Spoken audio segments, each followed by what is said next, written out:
Good morning students. आज हम अलंकार के बारे में जानेंगे।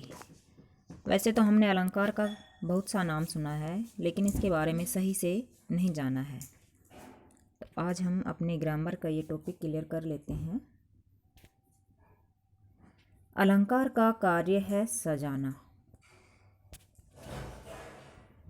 अलंकार जो है, इसका सामान्य अर्थ अगर जाने तो अलंकृत करना, सजाना, सजावट करना, ये सब क्या है अलंकार का अर्थ। जिस प्रकार आभूषणों के द्वारा स्त्री को सजाया जाता है, उसी प्रकार अलंकारों के द्वारा भाषा को सुंदर सजाया जाता है।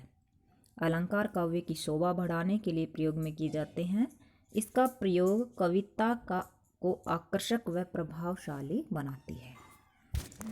जैसे हम स्त्रियां जो होती हैं वो आभूषण गहने डालकर अपना सौंदर्य बढ़ाती है, उसी तरह से भाषा जो होती है उसका सौंदर्य हम अलंकारों के माध्यम से करते हैं, उसको अलंकृत करते हैं। तो वही क्या है, यानी कि भाषा को सजाने का माध्यम क्या है, भाषा को सुंदर सरल बनाने का माध्यम क्या है, अलंकार। अलंकार काव्य यानी कविता जो होती है उसको शोभा बढ़ाने के लिए प्रयोग में किए जाते हैं। आता है शब्दों एवं अर्थों के चमत्कार पूर्ण प्रयोग को क्या कहते हैं, अलंकार कहते हैं। यानी कि काव्य में जब शब्दों को रखा जाता है और अर्थ के अनुसार भी शब्दों को रखा जाता है, तो इससे क्या होता है कि जो हमारा काव्य होता है वो अधिक प्रभावशाली बन जाता है, अधिक सुंदर बन जाता है, जिसे हम अलंकार कहते हैं। अर्थगत व शब्दगत सौंदर्य को ही अलंकार कहते हैं। ठीक है। अलंकार के दो भेद होते हैं, शब्दालंकार और अर्थालंकार। यानी कि भाषा जो है हमारा, काव्य जो है हमारा, उसमें सौंदर्य शब्दों के माध्यम से भी आता है और अर्थ के माध्यम से भी आता है।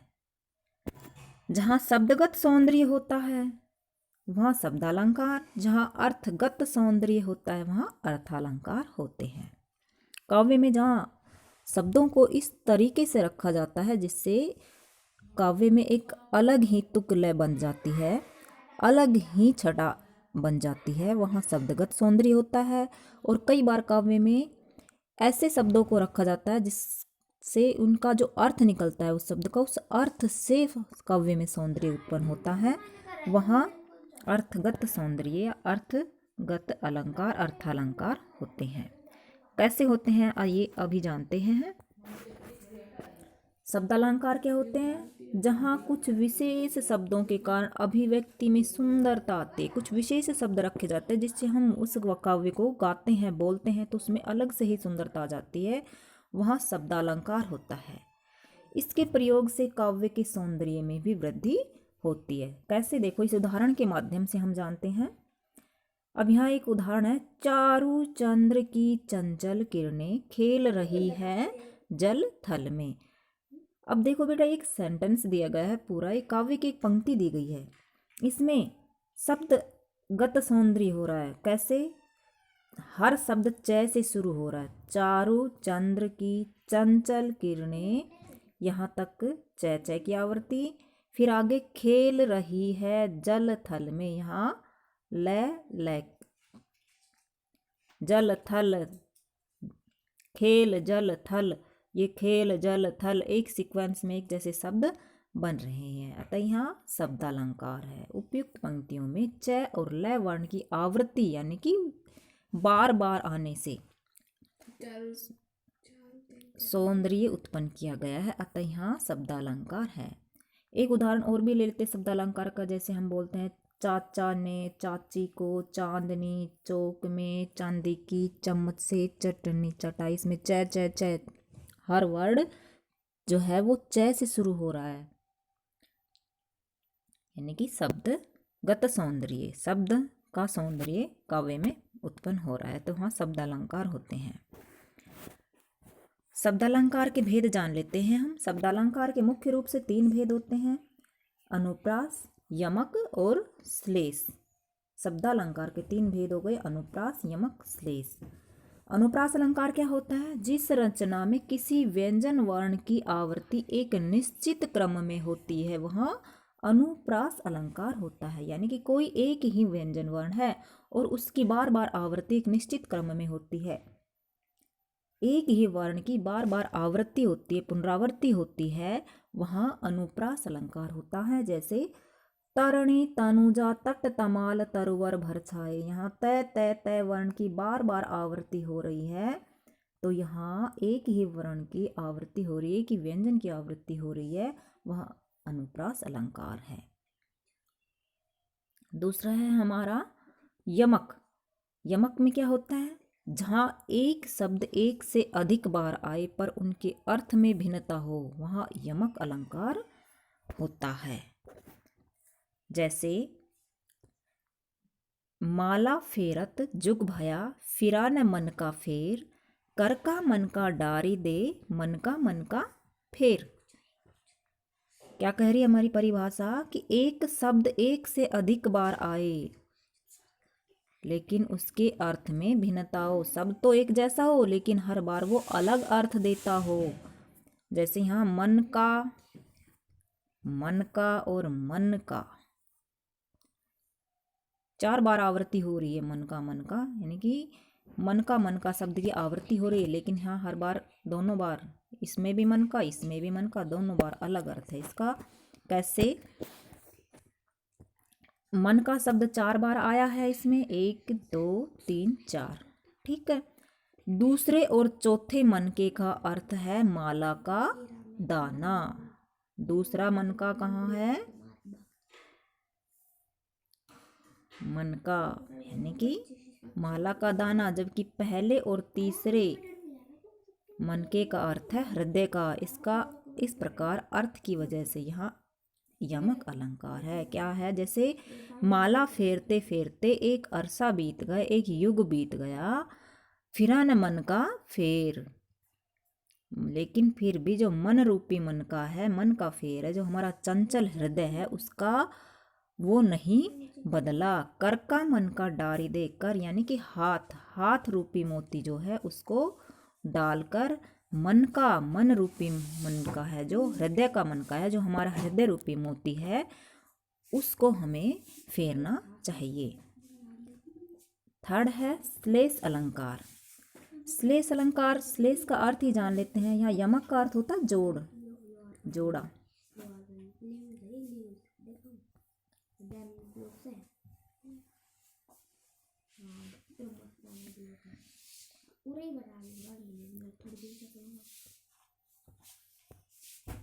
श्लेष अलंकार, श्लेष का अर्थ होता है चिपकना। जहाँ किसी शब्द का प्रयोग एक ही बार हो पर उस शब्द के एक से अधिक अर्थ निकले, वहाँ श्लेष अलंकार होता है। यानी कि किसी भी कविता में जब कोई शब्द एक बार प्रयोग किया गया हो लेकिन उस शब्द के एक से भी अधिक अर्थ निकलते हो, तो वहाँ श्लेष अलंकार होता है। कैसे? उदाहरण के द्वारा समझते हैं। यहाँ देखो, रहीमन पानी राखिए, बिन पानी सब सून, पानी गए न उबरे, मोती मानस चून। तो यहाँ दूसरी पंक्ति में आए पानी शब्द जो है, इसके 3 अर्थ निकल रहे हैं। यहाँ पानी शब्द है, इसके तीनों में मोती, मानुस और चून, इस पानी का अर्थ इन तीनों के लिए अलग अलग अर्थ दे रहा है। जैसे पहला मोती के लिए चमक, दूसरा मनुष्य के लिए इज्जत और तीसरा चून के लिए जल। रहीम जी के दोहे के माध्यम से समझाया है कि रहीम जी कहते हैं कि इंसान को अपने पानी को अपने पास बचा के रखना चाहिए। बगैर पानी के सब कुछ सूना है। जैसे पानी के चले जाने पर मोती की चमक चली जाती है, मनुष्य की इज्जत चली जाती है, और जो चूना है, आटा है, उसके लिए जल की ज़रूरत होती है। तीनों की ज़रूरत इंसान के लिए होती है। यहाँ जो पानी शब्द है, इसका तीनों में अर्थ दिया गया है कि मोती के लिए तो पानी क्या होता है, मोती के ऊपर जो पॉलिश वगैरह करवाते हैं, चमक करवाते हैं। मनुष्य के लिए पानी है मनुष्य की इज्जत, और चून के लिए सामान्य जल, सामान्य पानी। अतः यहाँ श्लेष अलंकार है। अब आता है हमारा सेकंड अर्थालंकार। शब्दालंकार हो गए, अनुप्रास, यमक और श्लेष शब्दालंकार में थे। अर्थालंकार में आते हैं। अर्थालंकार क्या होते हैं, जहाँ कथन विशेष में सौंदर्य अथवा चमत्कार विशिष्ट शब्द प्रयोग पर न होकर अर्थ की विशिष्टता के कारण आया हो, वहाँ पे अर्थालंकार होता है। यानी कि जहाँ काव्य में सौंदर्य शब्द के अनुसार न होकर, शब्दों का आवर्ती या शब्दों का आने से न होकर, उस कविता का अर्थ जानने के बाद अर्थ का सौंदर्य पैदा होता है, अर्थ में सौंदर्य पैदा होता है, वहाँ अर्थालंकार होते हैं। जैसे मखमल के झूल पड़े हाथी सा टीला।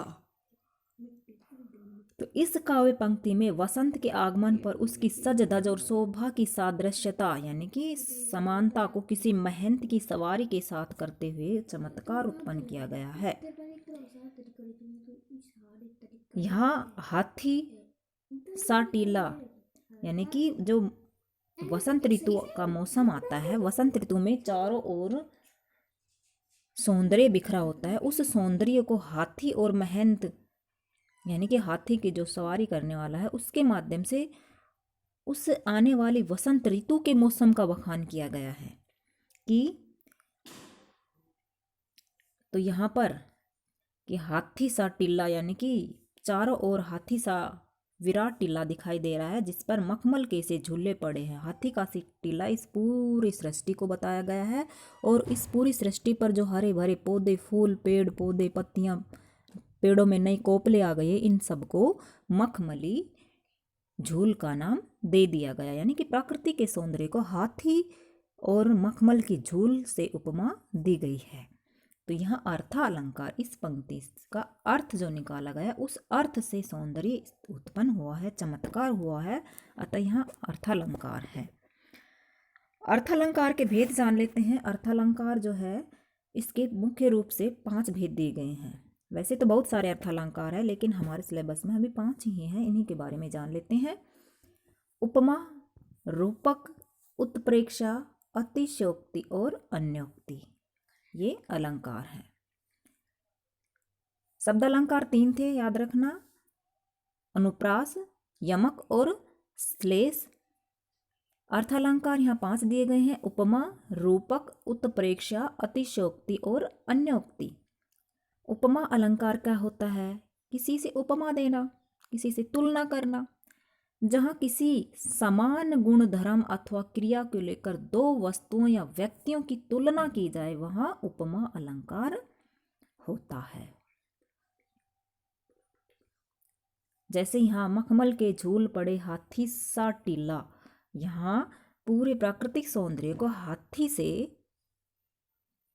कंपेयर किए, हाथी से उसकी तुलना की गई है। ठीक है।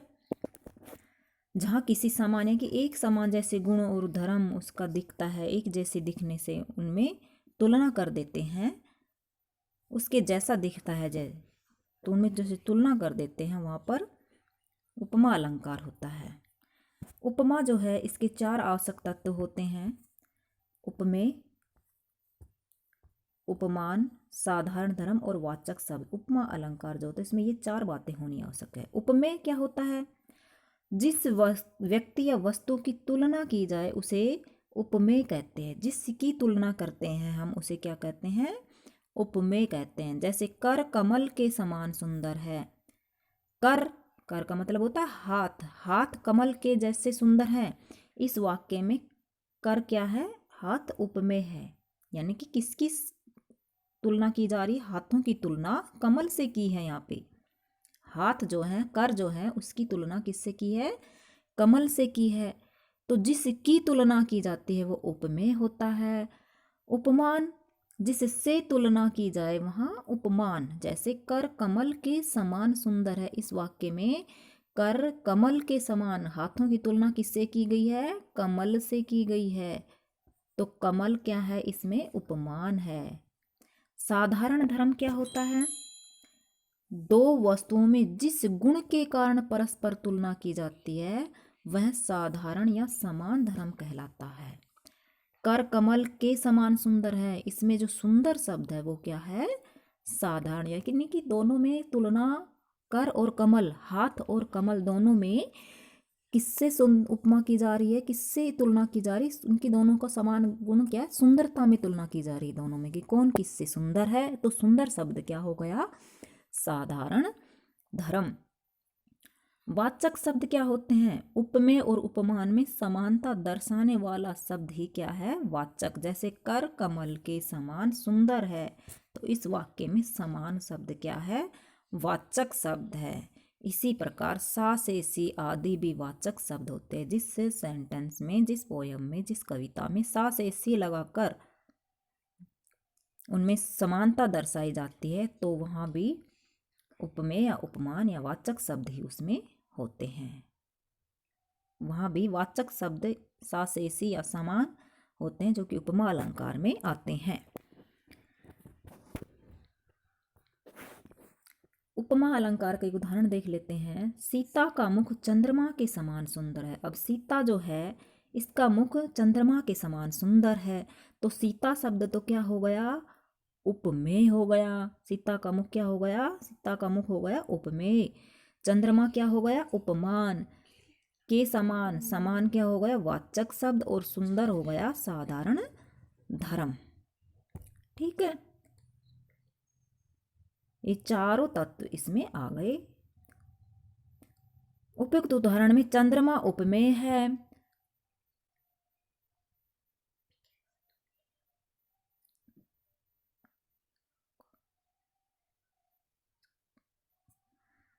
सीता का मुख चंद्रमा के समान सुंदर है।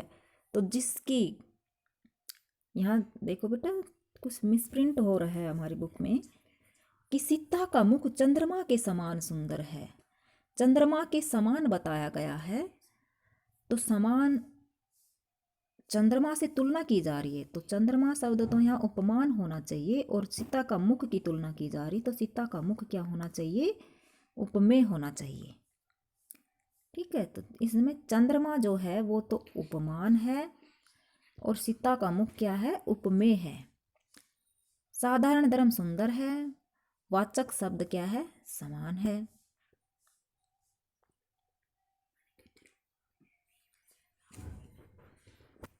रूपक अलंकार पे आते हैं। रूपक, रूपक क्या होता है? जब उपमेय को उपमान के रूप में ही दर्शाया जाता है। देखो वो उपमा और रूपक में इतना ही अंतर है कि उपमा में तो तुलना की जाती है और रूपक में तुलना ना करके उसके जैसा ही बता दिया जाता है, उसका रूप ही दे दिया जाता है। कि जब उपमेय को उपमान के रूप में दर्शाया जाए या गुणों की समानता के कारण दो वस्तुओं या प्राणियों में समानता दिखाई जाए तो रूपक अलंकार होता है। जैसे चरण कमल बंदो हरिराई, यहाँ ईश्वर के चरण को कमल के समान बताया गया है, अर्थात ईश्वर के चरण पर कमल का आरोप ही कर दिया गया है, अतः यहाँ रूपक अलंकार है। अगर यहाँ होते चरण डैश न लगा के चरण के समान, यानी प्रभु के चरण कमल के समान है, अगर यहाँ हो जाता प्रभु के चरण कमल के समान है, तो कमल के समान अगर दर्शा देते तो यहाँ पर उपमा अलंकार हो जाता। लेकिन यहाँ चरण रूपी कमल बता दिया गया कि जो प्रभु चरण कमल बंदो हर रही, कि ईश्वर का जो चरण है उसको कमल रूपी बता दिया, कमल के का ही रूप दे दिया गया है, कमल के समान बता दिया गया है, अतः यहाँ रूपक अलंकार है। उत्प्रेक्षा, उत्प्रेक्षा अलंकार क्या होता है? जहाँ एक वस्तु प्रस्तुत, यानी कि जो वस्तु हमारे प्रस्तुत का अर्थ होता है हमारे सामने, हमारी नज़रों के सामने है, दूसरी वस्तु अप्रस्तुत, एक वस्तु हमारे सामने है, दूसरी वस्तु हमारे जो सामने नहीं है, की संभावना या कल्पना की जाए, वहाँ उत्प्रेक्षा अलंकार होता है। उत्प्रेक्षा अलंकार की पहचान के लिए हम मनहु मानो, जनहु जानो, जो आदि शब्दों का प्रयोग करते हैं।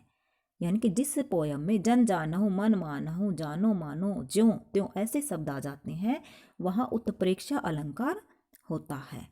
उत्प्रेक्षा अलंकार में किसी एक वस्तु की हमारे जो सामने है उसकी, कोई जो वस्तु हमारे सामने नहीं है उससे कल्पना करते हैं। जैसे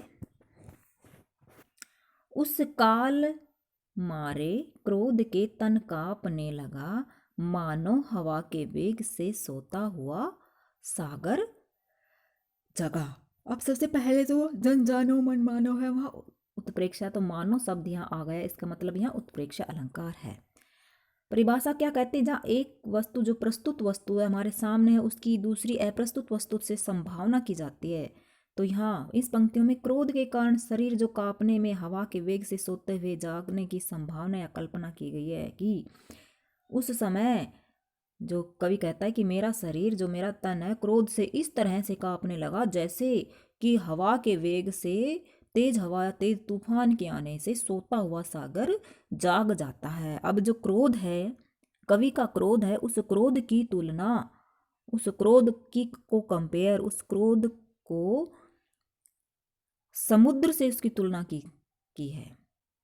संभावना समुद्र सोते हुए समुद्र के जल से कर दिए कि क्रोध ऐसा आया जैसे समुद्र का जल हवा से हिलने लग जाता है, उसी तरह से कवि का क्रोध उबलने लगा। तो उस क्रोध की तुलना जो फिलहाल उसके पास उसे आया है, उस क्रोध की तुलना जो संभावना है उस क्रोध की समुद्र से की गई। यानी कि समुद्र यहाँ थोड़ी ना होता है, कवि के पास समुद्र नहीं है, लेकिन कवि ने उसकी संभावना समुद्र से अप्रस्तुत से की है। अगला है हमारा अतिशयोक्ति अलंकार। अतिशयोक्ति यानी कि किसी बात को बढ़ा चढ़ाकर कहना। अति अत्यधिक, शयोक्ति उक्ति, अत्यधिक बढ़ा चढ़ाकर किसी बात को कहना। जहाँ किसी वस्तु या व्यक्ति को बहुत बढ़ा चढ़ाकर वर्णन किया जाए वह अतिशयोक्ति अलंकार होता है। यानी कि जैसे हमने किसी बंदर को देखा है जो सामान्य बंदरों से थोड़ा सा बड़ा है, लेकिन फिर हम उस किसी तीसरे के सामने उसका बखान कर देते हैं, तो बोल देते हैं हमने इतना बड़ा बंदर देखा, इतना बड़ा बंदर देखा कि उसकी तो पूंछ ही हाथ में नहीं आ रही थी। कभी ऐसा बंदर होता है जिसकी इतनी मोटी पूंछ होती है कि हाथ में ही नहीं आती, लेकिन हमने इस बात को बढ़ा चढ़ाकर कह दिया। कहीं लड्डू खाने गए हैं हमने देखा सामान्य लड्डू से थोड़े बड़े लड्डू थे, वो मान लेते हैं, लेकिन हमने किसी के सामने कहा कि हम वहाँ एक फंक्शन में गए थे, वहाँ पर इतने मोटे लड्डू थे, इतने बड़े लड्डू थे कि दोनों हाथों से उठाए जा रहे थे। तो यानी कि यहाँ इस बात को बढ़ा चढ़ा कर कह दिया है हमने। मेरी ड्रेस तो इतनी सुंदर थी कि वहाँ किसी की ड्रेस थी ही नहीं, इतनी महंगी थी। हालांकि महंगी नहीं हो सकता है आपके पास और दिनों से आपने महंगी ड्रेस खरीद ली हो, लेकिन फिर भी आपने अपनी उस ड्रेस की बढ़ा चढ़ा के बढ़ाई की, तो वहाँ अतिशयोक्ति अलंकार होता है। देख लो साकेत नगरी है यहीं स्वर्ग से मिलने गगन को चाह रही। यहाँ साकेत नगरी जो है, मान लेते हैं साकेत नगरी ऊंचाई पर है, ऊंचाई पे बसी हुई है, लेकिन कवि ने यहाँ साकेत नगरी को इतना ऊंचा बता दिया कि वो कह रहा है कि वो स्वर्ग के पास भिड़ी हुई है, स्वर्ग से मिलने जा रही है। क्या सच में साकेत नगरी स्वर्ग से मिलने जाती है? नहीं ना। अगला है हमारा अन्योक्ति, यानी कि किसी दूसरे के माध्यम से उक्ति, किसी के माध्यम से उक्ति कहना। व्यंग मारते हैं ना, कई बार किसी बात का व्यंग मारते हैं किसी के ऊपर, तो किसी दूसरे के माध्यम से किसी को बात सुना देते हैं, वहाँ ये वही है सेम अलंकार, अन्योक्ति अलंकार। जहाँ अप्रस्तुत यानी कि जो हमारे सामने नहीं है के उल्लेख के द्वारा प्रस्तुत जो हमारे सामने है का उल्लेख किया जाता है, वह अन्योक्ति अलंकार होता है। कि कोई वस्तु या कोई व्यक्ति या कोई बात हमारे जो सामने नहीं है उसकी बात को हम उसके माध्यम से हम किसी जो हमारे सामने है प्रस्तुत उसको बताते हैं। अप्रस्तुत के माध्यम से प्रस्तुत को कुछ बात बताना अन्योक्ति अलंकार होता है। जैसे जिन दिन देखे वे कुसुम गई सुबीती बहार, अब आले रही गुलाब में अपत कटीली डार। उपयुक्त जैसे ये पद है, इसमें गुलाब और भौरे के माध्यम से आश्रित कवि द्वारा आश्रयदाता राजा जो है उसकी प्रति का भाव दिखा रहा है यहाँ पर, तो यहाँ अन्योक्ति अलंकार है। यानी कि जो गुलाब और भौरा है उसके बारे में यहाँ उसके माध्यम से राजा को शिक्षा दी जा रही है कि जिस तरह से जिन दिन देखे वे कुसुम गई सुबीती बहार की जो फूल पेड़ पौधे हैं जब उन पे बहार आती है तब उन पे गुलाब पे क्या है भौरे मंडराते रहते हैं, और जब वो बाहर चली जाते हैं, मुरझा जाते हैं, तो गुलाब उसका रस चूसने के बाद दोबारा से नहीं आते। उसी तरह से राजा जो हैं वो भी मुसीबत के समय में, ये काम निकल जाने पर सहारा नहीं देते।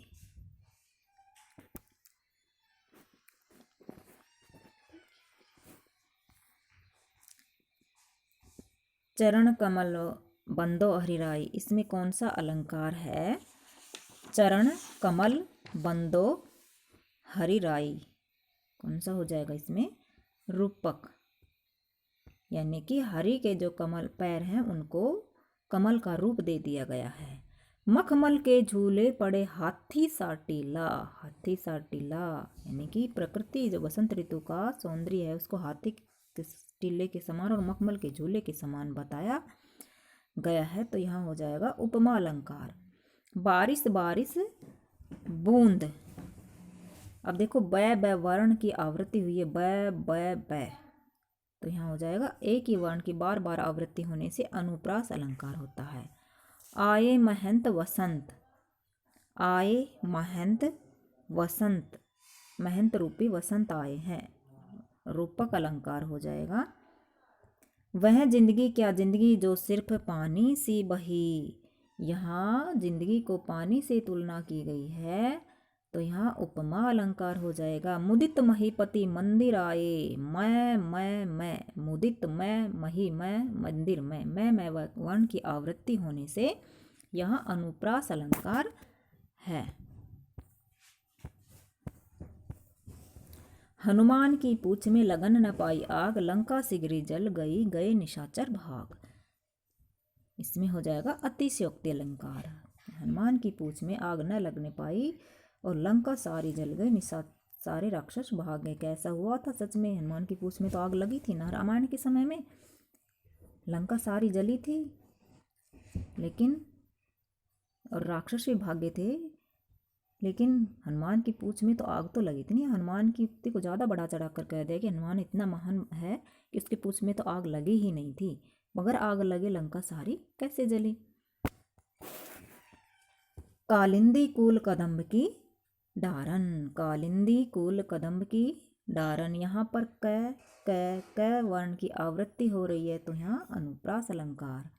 हाय फूल सी कोमल बच्ची हुई राख की ढेरी, फूल सी कोमल बच्ची हुई राख की ढेरी, सा से सी उपमा अलंकार हो गया कि फूल जैसी कोमल बच्ची, यानी कि एक छोटी बच्ची को फूल जैसा, फूल से उपमा दी गई है।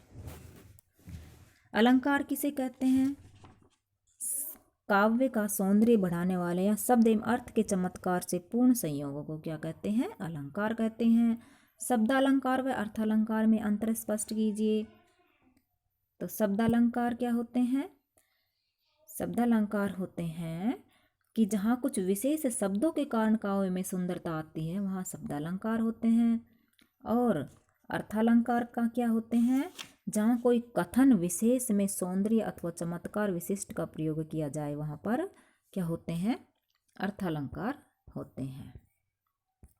ओके बेटा, आई होप आप इस टॉपिक को अच्छे से समझ गए।